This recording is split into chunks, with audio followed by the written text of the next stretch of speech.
headlines, breaking news coming in ahead of the all-party meet as the centre has now reached out to the opposition leaders. Aishwarya Kapoor, our political editor, is joining us on the same. Over to you, Aishwarya. Well, at this point of time, we are being told that the Defence Minister and the Home Minister, both of them, that is Rajnath Singh and Amit Shah, have spoken with at least a dozen of the opposition leaders among themselves. Today, the Prime Minister has called an all-party meeting which will have 17 party leaders in it.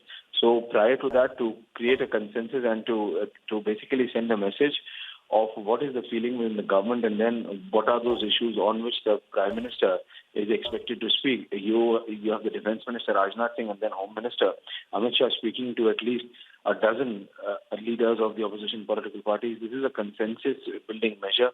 This is happening amid unprecedented time of not only COVID-19 but also the ongoing tussle at the LAC between India and China.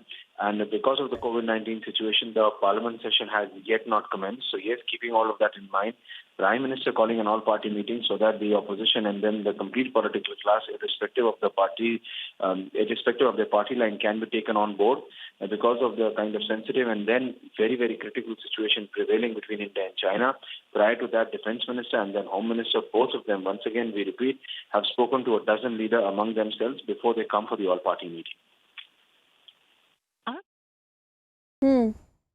Also, there is growing politics about who has been called for this party and who haven't, because some of the parties are crying foul as the criteria primarily is that parties with 5 or more MPs will be invited. And clearly the Aam Aadmi Party and the RJD making statements saying that they have not been called for this meeting. All right, we seem to have lost that line with Aishwarya Kapoor, but quickly recapping for our viewers, as this is the meeting that is set to take place at 5 p.m. It is an all-party meeting that will be chaired by Prime Minister Narendra Modi, a virtual meeting primarily on the situation at the LAC, where inputs will be taken from all the parties. Now, the parties with 5 or more MPs have been invited, over which we have also seen politics. A big controversy that has broken out, some parties crying foul, and that include the Aam Aadmi Party and the RJD saying that they have not received a message.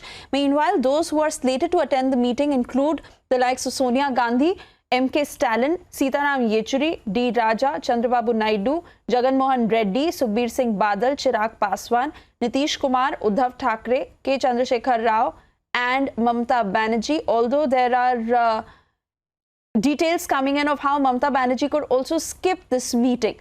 So this is the all-important meeting that is set to take place at 5 p.m. And I want to go back to Tejinder. He's with us on the phone line. Tejinder, obviously, now what will primarily come out of this meeting that is set to take place at 5 p.m., especially over the kind of statements that we've seen from some opposition leaders, blaming the centre on how the situation is being handled.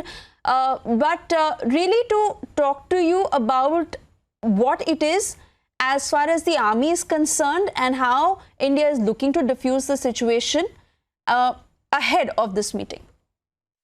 See, Suisha, as I pointed out that the army has said that the talks which concluded yesterday after 6 hours, it was held in a peaceful and cordial atmosphere, and both the sides, they agreed that more talks would be held in the future. So we will see that more talks will be held. So far, what we can confirm that the dialogue channels, militarily dialogue channels, they are still on.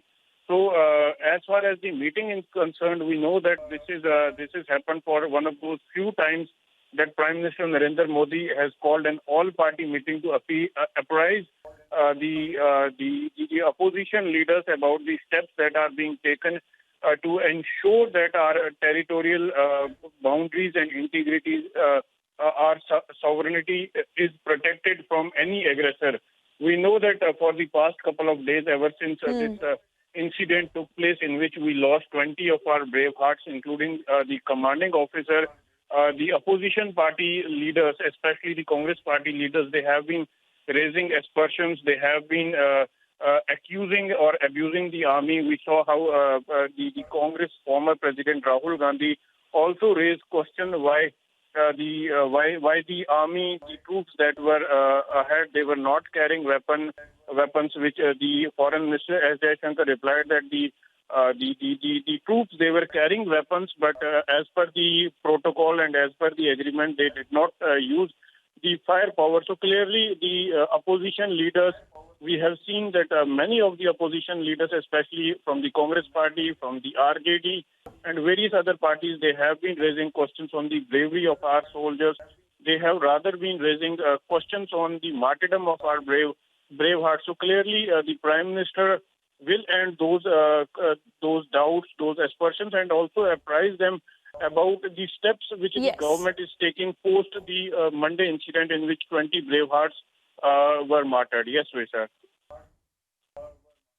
Absolutely. And meanwhile, Tejinder, the intent of the centre is amply clear. Prime Minister Narendra Modi himself, who had in so many words said that the sacrifice of our brave hearts will not go in vain. So we really wait and watch what happens in the meeting today at 5 p.m. For the moment, Tejinder, thank you for joining us.